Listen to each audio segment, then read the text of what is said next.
할렐루야. 네, 반갑습니다. 오늘도 하나님께서 우리에게 복전해 주셔서 또 함께 모여서 함께 하나님께 영광 돌려드리며 예배할 수 있는 시간을 허락하신 하나님께 감사를 드리고, 우리 성도님들 한 분도 빠짐없이 모두가 다 하나님께서 주시는 풍성한 은혜를 온전히 누리는 복된 시간이 되기를 소원합니다. 아멘. 많이 더우시죠? 네, 많이 더워가지고 많이 장로님 여기 선풍기 그쪽으로 고정시키면 될 것 같아요. 사람 없는 데로 오고 있는 것 같아요. 예, 더워가지고 앞에 있으니까 더워서 여러분들 부채도 아닌데 주보를 가지고 자꾸 이러고 계시는 것 같아가지고 네. 더우시더라도 좀 참으시고요. 하나님의 말씀이 여러분들의 마음을 시원케 해드릴 겁니다. 그래서 주신 은혜에 우리가 집중했으면 좋겠습니다. 오늘 우리가 마태복음의 말씀을 가지고 나의 보물은 어디에 있습니까? 라는 제목으로 말씀을 잠시 살펴보고자 합니다. 사랑하는 우리 성도 여러분, 이 7월에 들어와서 우리가 요 몇 주간 현대 사회를 지배하고 있는 세계관에 대해서 우리가 함께 살펴보고 있습니다. 그래서 그 첫 번째 시간에서 우리가 자연주의 세계관에 대해서 우리가 잠시 말씀을 나누었고요.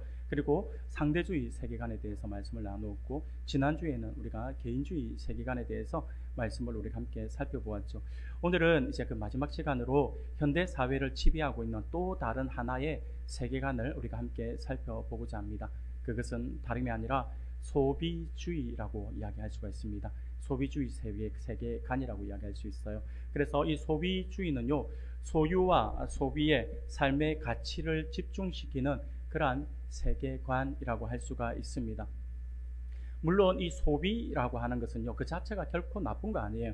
여러분들 쓰고 소비한다라고 이야기하잖아요. 그럼 뭔가를 우리가 필요해서 뭐 사드리고 하잖아요. 그게 나쁜 건 아니에요. 지금 여기서 이야기하는 것이 이 소비라고 하는 자체가 나쁘다라고 이야기하는 것이 아니라 인간의 삶을 유지하는 데 꼭 필요한 과정이 바로 이 소비거든요. 그래서 일상에서 없어서는 안 될 아주 불가피한 행위가 소비 행위라고 할 수가 있을 것입니다. 그런데 문제는 뭐냐면 소비주의라고 이야기하잖아요. 소비주의는 단순한 필요의 충족을 넘어서 소비를 통해서 만족과 행복을 얻으려고 하는 그러한 삶의 방식이라고 할 수가 있습니다.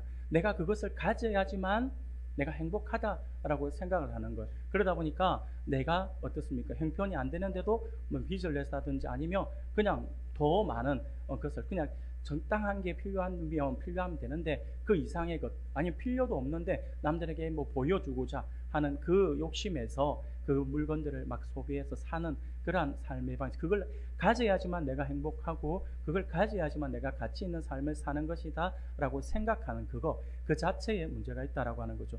그래서 소비주의는 더 많이 소유하고 더 많이 사용할수록 삶이 충만해진다라고 믿게 만들며 돈을 가장 강력한 힘으로 간주하게 된다라고 하는 것입니다. 이러한 사고방식에 젖은 사람은요, 돈이 많을수록 자신의 가치가 높아진다라고 생각을 합니다. 끊임없이 더 많은 소유를 추구하게 되는 것이죠. 사랑하는 여러분, 정말 그럴까요? 정말 우리가 돈이 많으며 더 많이 소유를 하며 우리가 정말 만족할 수가 있고 우리 영혼이 만족하며 우리가 참으로 기쁜 그러한 행복 가운데 우리가 살아갈 수가 있는 것일까요? 우리가 그렇지 않다라고 하는 사실을 이미 잘 알고 있습니다. 이미 삶의 현장에서 수많은 경험을 통해서 우리는 이미 그것을 알고 있어요. 여러분, 혹시 한정판이라고 하는 이야기 단어 한번 들어보셨죠? 한정판이라고 하는 이야기를 들으면 여러분들은 어떤 마음이 드시나요? 어떤 사람은요, 한정판이라고 하는 이야기만 들으면 그냥 가슴이 뛴대요. 왠지 그게 나를 부르는 것 같다라고 하는 거예요. 그래서 그 한정판은 나를 위해서 만들어진 것이다 라고 생각을 해서 반드시 그것을 자기가 가져야 된다라고 생각을 하더라고요. 그래서 한정판 그러면 굉장히 가슴이 뛴다라고 하는데, 이 한정판이라고 하는 말은요, 말 그대로 수량이나 기간, 판매 장소 등에 명확한 제한을 두어서 기획해서 만들어내는 그러한 제품을 말하고 있는 것입니다. 이는 단순히 물건의 그 수량이 작게 만들었다라고 하는 것을 뛰어넘어서 소비자의 어떤 심리와 브랜드 마케팅 전략이 아주 정교하게 결합된 아주 독특한, 어떻게 보면 굉장히 독특한 상업적 용어라고 이야기를 할 수가 있습니다. 그래서 그 제품을 만드는 회사는요, 생산 개수를 미리 정해두고 판매를 합니다. 처음부터 몇 개만 한정적으로 만들겠다라고 하는, 그 이상은 생산하지 않고, 그것이 아무리 잘 팔린다 하더라도 그 이상 생산하지 않는다라고 하는 거죠. 그것이 만약에 그 제품이 고가의 제품이다라고 한다면, 그 제품이 고가의 제품이고 그 제품을 만약에 한 100개만 만들겠다라고 한다면 그 100개에 모두 1년 번호를 적어놔요. 그래서 1년 번호를 적어서 각인해서, 그래서 이것은 세계에서 하나뿐이 없는 것이다, 이 번호는 하나밖에 없는 것이다, 그 가운데 내가 우리 흔히 사람들 말하는 행운의 번호 이라잖아요. 7번 한다든지 아니면 77번 이란다든지 막 이러면 이것은 어마어마한 가치를 가지는 거죠. 아니면 1번, 그 중에서도 첫 번째 만들어진 것이니까 1번, 그럼 그 가치는 말로 할 수 없는 거죠. 그래서 이것을 희소성이라고 하잖아요. 그래서 각 제품의 고유 번호를 각인해서 희소성을 높여서 굉장히 이 제품이 우월하다라고 하는 것을 증명하려고 하죠. 그래서 소비자의 입장에서는요, 그 제품의 희소성 때문에 다른 사람들과 차별된 특별한 제품을 소유했다라고 하는 만족감을 드러내기 위해서 그 한정판에 목을 매는 사람들이 많이 있습니다. 지금 그것을 놓치면 다시는 구할 수 없다라고 하는 심리가 구매 결정 시간을 단축시킨다라고 하는, 고민할 시간이 없다라고 하는 거예요. 그래서 그 제품을 구매하기 위해서 밤잠을 설쳐가면서 가게 앞에서 밤을 세워서 줄을 서기도 한다라고 하는 거죠. 그래서 그것을 얻으면 마치 세상을 다 가진 것 같은 그러한 기분으로 만족감을 드러내고 행복감을 표현한다라고 하는 것입니다. 그런데 여러분, 그렇게 소유하고 싶어서 어렵게 구한 그 제품으로 인해서 그 행복이, 그렇게 소유를 했어요. 밤을 세워서 내가 그걸 겨우 내가 얻었어요. 그럼 그 행복이 오래 가느냐라고 하는 거죠. 결코 오래 가지 않습니다. 왜 그런지 아세요? 그 상품은요, 항상 그와 동일한 비슷한 상품이 반드시 나오게 되어 있기 때문에 그렇습니다. 그래서 이 한정판을 가지고 내가 얼마간 행복할지는 몰라요. 다른 제품이 나오기 전까지는요. 불과 며칠 뒤면 또 다른 유사 한정판이 나오게 되고, 그것이 나오게 되면 어떻게 현상이 벌어집니까? 그 다른 한정판에서 오는 상대적 박탈감을 가지게 되는 거죠. 그래서 나의 제품에는 이게 있는데 저 제품은 내 것보다 더 우수한 것 같아 라고 한다면, 내가 그렇게 어렵게 구했던 그 한정판, 그래서 그것을 가지고 내가 행복했던 그것이 가치 없는 것이 되어버리고 아무짝에도 쓸모없는 것처럼 보여진다라고 하는 거죠. 그래서 이게 상대적 박탈감이 오게 되고, 내가 진짜 새로 나온 그것을 가지지 못했다라고 하는 마음 때문에 이 마음의 결핍의 현상이 나타나게 된다라고 하는 거죠. 심한 사람들은요, 그 한정판을 가지지 못했기 때문에 우울해지는 그러한 사람도 있다라고 하는 게, 이게 인간의 심리예요. 여러분, 근데 이것이 있잖아요, 한정판에만 국한된 것이 아니에요. 또 무엇에 그렇게 또 그런 현상이 나타나냐면, 새 제품이라고 하는 것에 또 그것이 나타나게 되어 있습니다. 인간의 심리 또한, 이 새 제품에 대한 인간의 심리 또한 마찬가지입니다. 쉽게 제가 예를 들어서 하나 설명해 드리면요, 내가 오래된 차를 타고 있어요. 한 10년, 20년 된 차를 타고 있는데, 그러다 보면 차가 굉장히 불편하잖아요. 가끔 이렇게 고장나고 저렇게 고장나고 막 그러다 보면 옆에 나는 정말 힘들게 이렇게 타는데, 옆에서 정말 내가 볼 때 별 볼 일 없을 것 같고 나하고 비슷한 사람 같은데 굉장히 고급 세단을 타고 싹 지나가는 모습을 보면 약이 오르기도 하고, 나도 저 차 타고 싶다라는 생각을 가지게 된다라고 하는 거죠. 그래서 어떤 목표를 정해서 내가 열심히 해서 다시 이 차를 팔고 새 차를 구했어요. 내가 원했던 차를 구했어요. 그럼 어떻게 됩니까? 그것 때문에 잠을 못 자잖아요. 혹시 밖에 세워놓았다면 차에 누가 스크래치 낼까봐 반드시 좀 옷을 입혀 놓는다든지, 아니면 어떤 사람은 한 며칠간 차에서 잔다더라고요. 차를 지키면서 막 차에서 잔다라고 하더라고요. 그런데 여러분, 그렇게 얼마간은 새 차를 타면 그 새 차를 타면서 굉장히 승차감, 제가 볼 때는 똑같은 승차감인데도 불구하고 왠지 더 좋은 것 같고, 왠지 내가 구름 위에 올라가 있는 것 같은 느낌을 가지면서 행복해지죠. 그런데 얼마 지나지 않아서 그 차에 대한 감흥이 금방 사라집니다. 사라지고, 그리고 그래 되면 내 차에 대한 부족하고 불편한 것이 보이게 되죠. 그러면 처음 차를 바꾸기 전의 마음으로 다시 돌아가는 거예요. 그러다 보면 더 좋은 세단을 바라보면서 저 차로 바꾸었으면 좋겠다라고 생각을 하는 게 우리 인간의 심리라고 하는 거죠. 그래서 이러한 인간의 심리를 심리학에서는요, 쾌락의 쳇바퀴라고 이야기를 합니다. 쾌락의 쳇바퀴라고 이야기를 하는데, 우리가 잘 알고 있는 것처럼 예를 들면 다람쥐가 쳇바퀴 안에서 아무리 힘차게 달려도 제자리에 머무는 것처럼 끊임없이 더 큰 자극과 쾌락을 찾아 달려가지만, 정작 주관적인 행복감은 제자리를 반복한다라고 하는 의미에서 붙여진 이름이 바로 쾌락의 쳇바퀴라고 이야기를 하는 것이죠. 사랑하는 여러분, 소비주의가 결국 만들어내는 하나의 현상이다라고 할 수가 있습니다.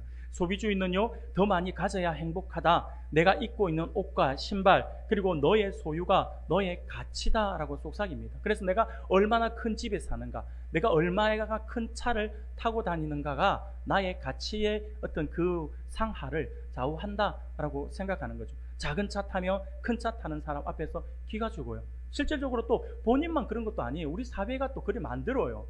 예전에 저도 에피소드는 제가 몰랐어요. 백화점에 그런 게 있는지 몰랐는데, 제가 경차를 몰고 다녔잖아요. 경차를 몰고 제가 신세계, 해운대에 있는 큰 있잖아요. 그 신세계 백화점을 갔어요. 백화점을 갔는데 지하철로 딱 내려가는데 첫 번째, 두 번째 지하도로 내려가는데 옆에 보니까 주차장이 텅 비어 있는 거예요. 그래 차단기가 딱 내려와 있어. 그래 제가 차단기 앞에 딱 섰어요. 그러더니 차단기가 안 올라가는 거예요. 그래서 제가 문을 열고 차단기 올려달라고, 내 지금 들어가야 된다고 올려달라고 했어. 그랬더니 직원들이 몇 명이, 이 검은색 옷 정장 입은 직원들이 저를 쳐다보니, 이러도 차를 한번 또 보고 저를 한번 쳐다보고 계속 몇 번 돌아보는 거예요. 도대체 왜 나에게 이렇게 하지, 왜 나를 세워두지 하면서, 아니 문 열어달라고요라고 딱 한 번 더 말한과 동시에 순간 제 머릿속에 VIP라고 하는 단어가 딱 떠오르는 거예요. 아, 여기는 1년에 뭐 수천만 원을 쓰는 VIP들이 이제 되는 데 있잖아요. 뭐 발렛 파킹이라고 하죠. 그 대신 대주는 거, 그거 하는 장소인 거예요. 그래 VIP만 들어갈 수 있는데 경차한테 몰고 와가지고 문 열어달라고 했으니 걔네들이 얼마나 웃어겠냐고. 그래서 제가 얼른 미안하다 소리도 못 하겠더라고요. 이게 얼굴이 뜨거워서. 그 얼른 지하로 다시 내려갔던 기억이 납니다. 우리 사회가 그런 것 같아요. 작은 차가 오면 더들떠도 안 보는 것 같고, 큰 차가 와야지만 왠지 사람들이 대우를 받는 것 같으니까 아마 더 큰 거에 대한 욕심이 있는 것 같아요. 여하튼 간에 소비주의가 하여튼 그걸 그렇게 조장을 합니다. 그래서 소비주의는요, 내가 가지고 있는 것이 나의 가치다라고 이렇게 생각을 하게 만들죠. 그 결과 삶의 방향과 판단 기준이 경쟁과 비교에 의해서 좌우가 되고, 그리고 소비의 양과 수준이 자신의 정체성을 규정하는 척도가 되어버립니다. 이는 우리 그리스도인이라고 해서 예외는 아니죠. 앞에서 언급한 것처럼 소비는 분명 우리에게 필요한 것이지만, 소비의 과정과 방식에서 지혜를 잃게 되며 물질이 어느새 신앙의 자리를 차지하게 되어 있다라고 하는 거죠. 이때 사람들은요, 하나님을 의지하기보다 돈과 물질의 삶의 안정과 의미를 맡기게 되는 것을 볼 수가 있다라고 하는 거죠.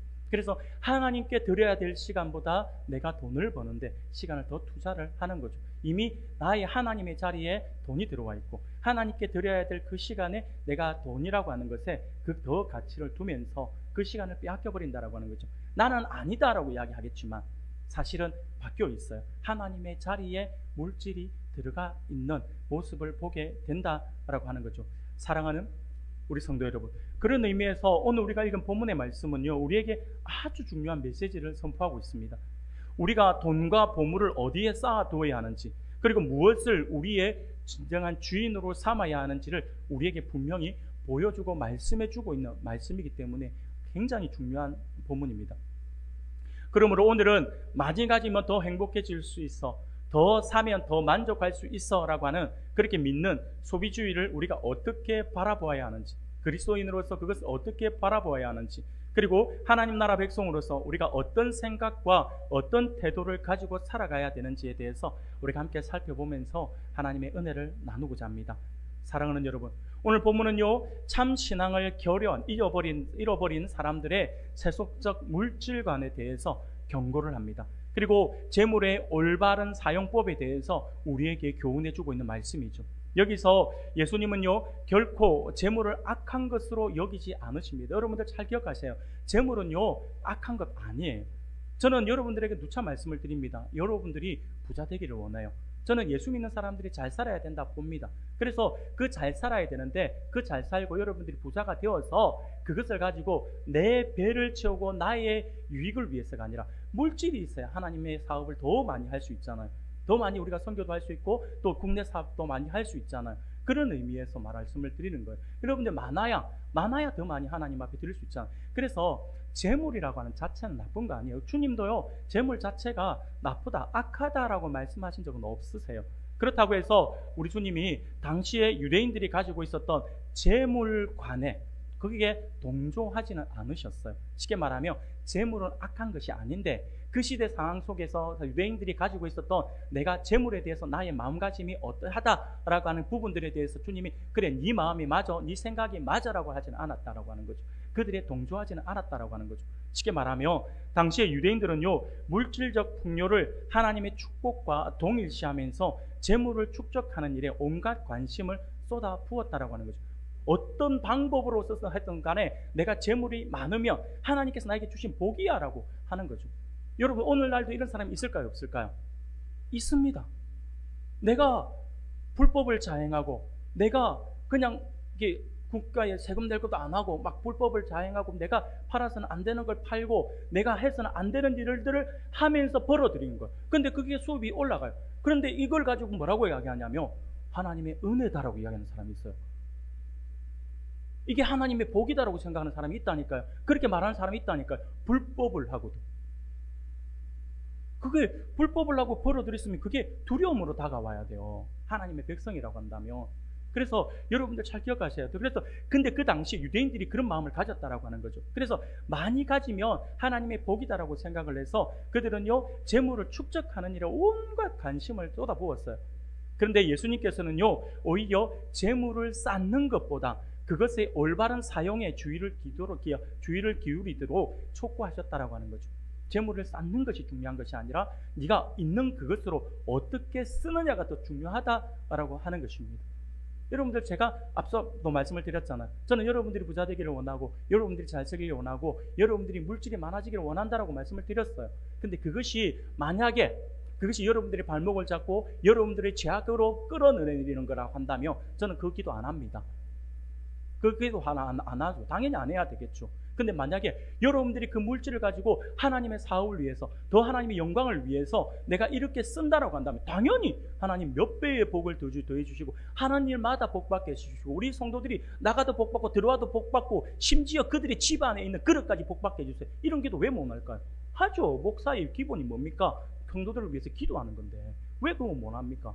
해야죠. 당연히 해야죠. 근데 그것을 얼마나 어떻게 쓰느냐 우리 주님이 가르쳐 주신 게 그거예요. 주님께서는요 그 재물을 어떻게 올바로 사용해야 되는가에 대해서 말씀을 하고 있는 것이 오늘 우리의 본문에서 주님이 말씀하고 있는 것이죠. 그런 의미에서 오늘 주님은요 본문에서 이렇게 말씀을 하시는 거죠. 우리가 오늘 읽었지만 같이 한번 읽어봅시다. 19절부터 21절까지의 말씀입니다. 우리가 한 목소리를 같이 읽겠습니다. 시작. 너희를 위하여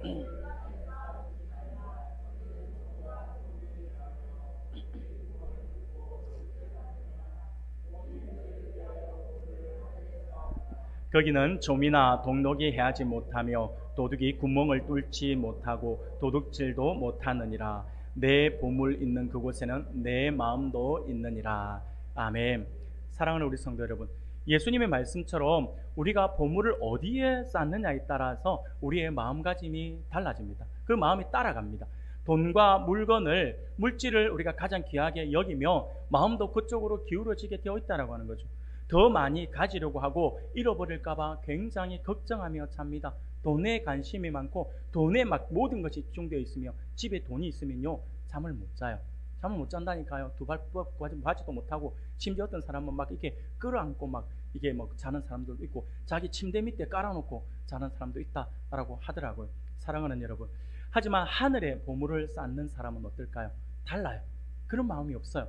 하나님을 사랑하고 말씀에 순종하면서 하나님 나라의 가치를 따르는 삶은요 결코 사라지지 않아요. 소비주의의 세계관 속에서는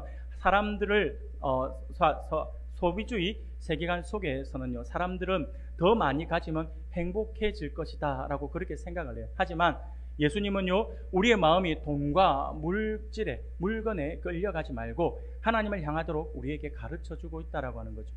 그리고 이제 예수님은 우리가 누구를 주인으로 섬겨야 하는지를 우리에게 더 분명하게 말씀을 해주십니다. 그게 21절 말씀인데 내 보물이 있는 곳에는 내 마음도 있다라고 이렇게 말씀을 하시죠. 여러분, 우리의 마음은 우리가 가장 소중하게 여기는 것을 따라가게 되어 있습니다. 보물이 돈이면 마음도 돈을 따라가고 보물이 인기면 마음도 인기를 따라갑니다. 우리가 무엇을 가장 귀하게 여기느냐에 따라서 마음의 방향이 정해진다라고 하는 것이죠. 마음의 목적과 관심사가 인간 행동의 방향을 결정하는, 어떻게 보면 핸들과 같다라고 할 수가 있을 것입니다. 그래서 돈에 마음의 초점을 맞춘 사람은요, 돈을 벌기 위해서 혈안이 되어 있고, 남의 물건에 마음의 초점을 둔 사람은 그 물건을 가지고 싶다는 마음에 도둑질을 하게 되어 있습니다. 아니면 학문에 마음을 둔 사람은 나중에 학자가 되게 되어 있다라고 하는 것이죠. 사랑하는 여러분, 그러면 오늘 우리 성도들은 그 마음의 초점을 어디에 두어야 될까요? 우리의 마음을 어디에 두어야 하는 것일까요? 바로 우리 주님께 맞춰져야 합니다. 우리 하나님의 백성들은요, 그리스도께 맞춰져야 합니다. 그러므로 우리는 날마다 자신의 마음의 눈을 점검해야 합니다. 지금 내가 어느 곳에 내 마음이 있는지, 지금 내가 어느 곳을 보고 있는지를 항상 점검을 해야 된다라고 하는 거죠. 그것을 말씀에 정리해서 우리가 그것을 정립시켜야 합니다. 시편 119편 18절에 보면 이렇게 말씀을 해요. 우리 같이 한번 읽어보겠습니다. 같이 읽겠습니다. 시작. 내 눈을 열어서 놀라운 것을 보게 하소서. 아멘.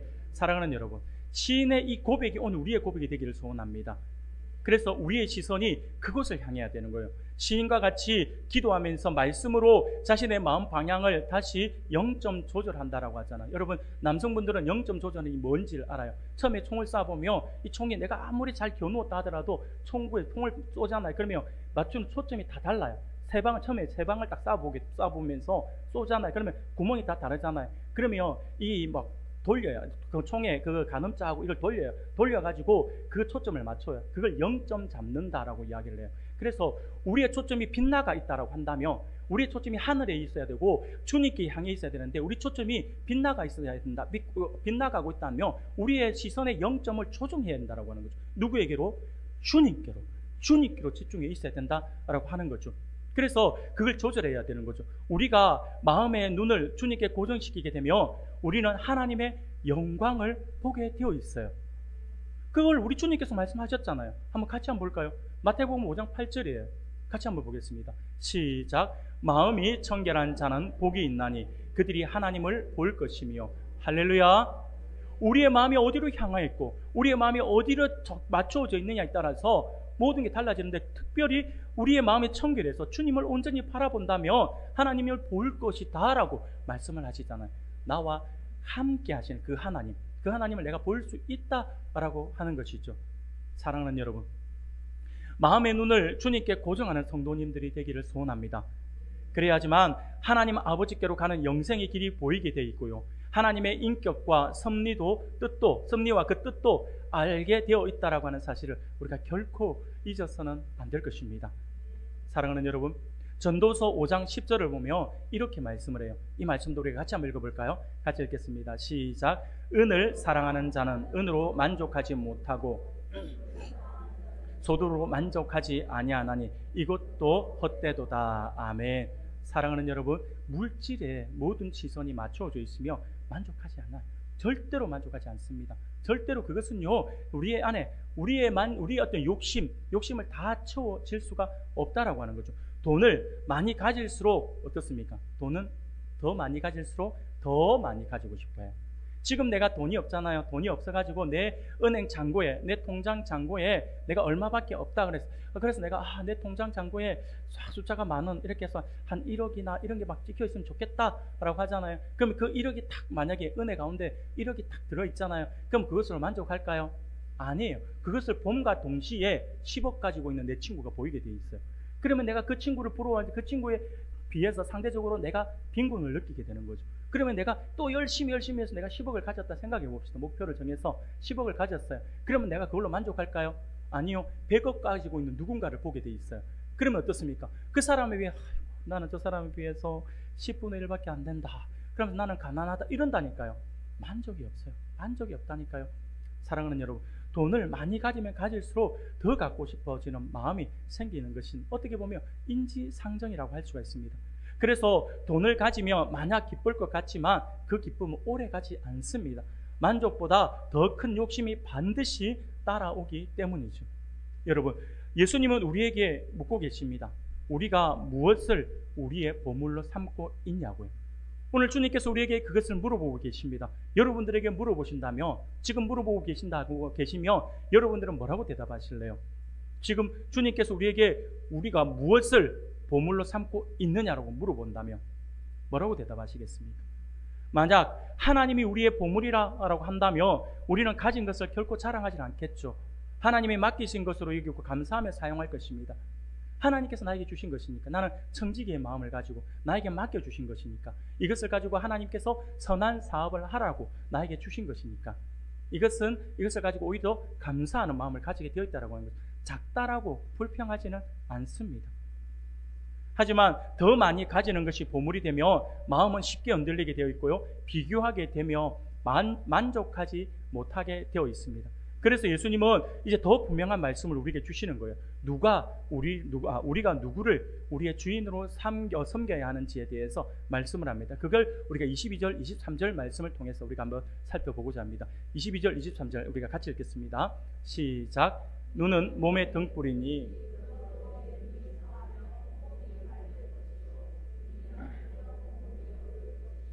그러므로 내게 있는 빛이 어두우면 그 어둠이 얼마나 더하겠느냐. 아멘. 사랑하는 여러분, 이 말씀은요, 우리가 무엇을 바라보며 사느냐가 우리의 마음과 삶을 밝히기도 하고 어둡게 하기도 한다라고 하는 뜻이죠. 창문이 깨끗하면 햇볕이 환하게 들어오듯이 우리의 시선이 바르면 마음도 밝아지게 되어 있습니다. 하지만 창문이 더러우면 빛이 잘 들어오지 않듯이 우리의 시선이 욕심과 비교에 머물면 마음도 어두워지게 된다라고 하는 거죠. 만약 우리가 계속 돈과 물질, 더 많이 가지는 것에만 그만 우리가 바라본다라고 한다면 마음은 점점 그쪽으로 기울어지게 되어 있습니다.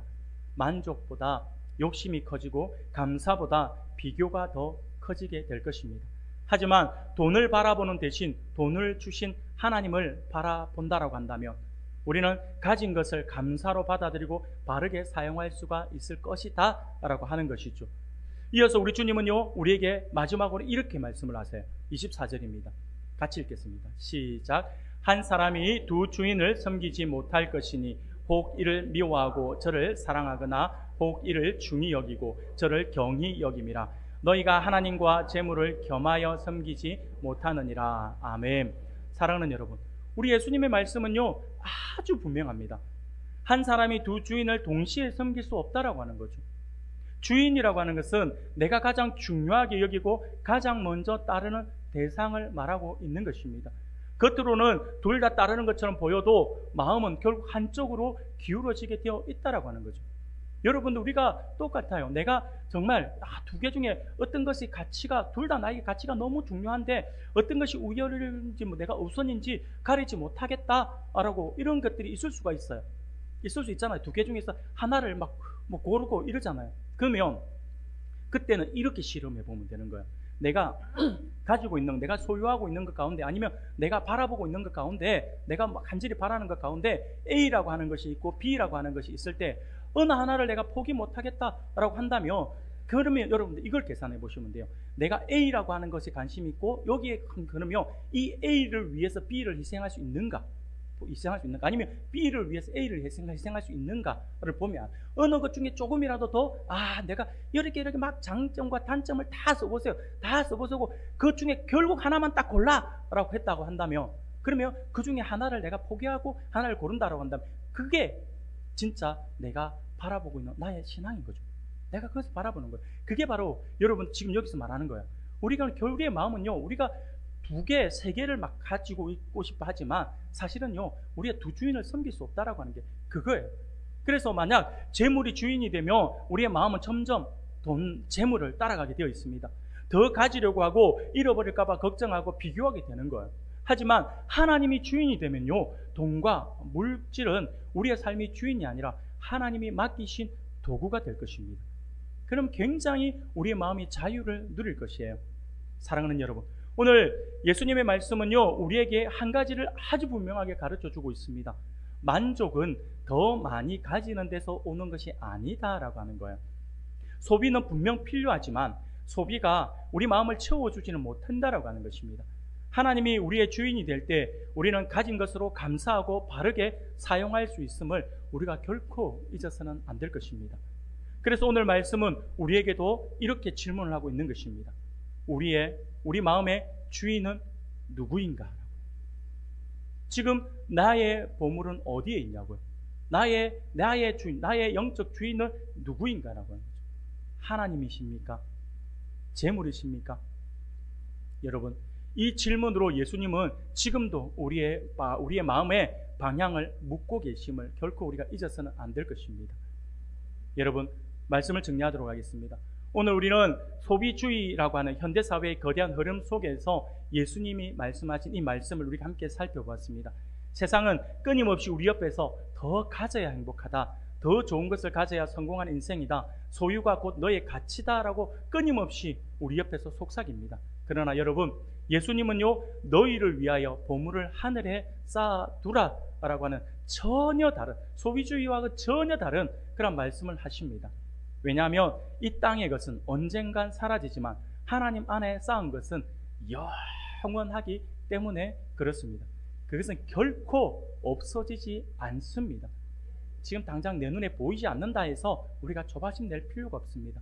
우리의 모든 행실, 우리가 누리는 모든 헌신, 우리가 모든 하나님 앞에 쏟는 그 모든 것들은요, 하나님께 쌓이게 되어 있습니다.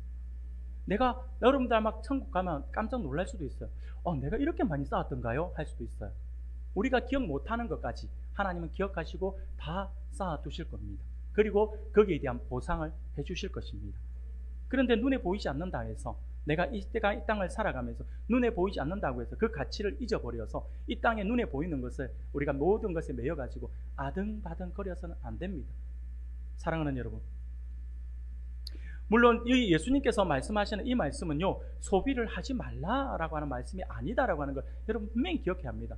또한 우리 주님께서 돈 버는 거 포기해라라고 말씀하신 거 아니에요. 여러분, 우리에게 직장을 구하고 직장이 있어야 되고 여러분들 직장에서 일하고 또 열심히 돈 버는 거 정말 중요한 거예요. 반드시 해야 됩니다. 그 노동은요, 하나님께서 주신 신성한 은혜예요. 그러니까 여러분 직업 갖는 거 정말 귀한 거죠. 그래서 돈을 열심히 일을 해서 정당하게 돈을 벌어야 합니다. 문제는 돈을 사용하는 것이 아니라 돈이 우리를 사용하게 되는 것, 돈의 지배를 받는 것을 경계를 해야 한다고 하는 거죠.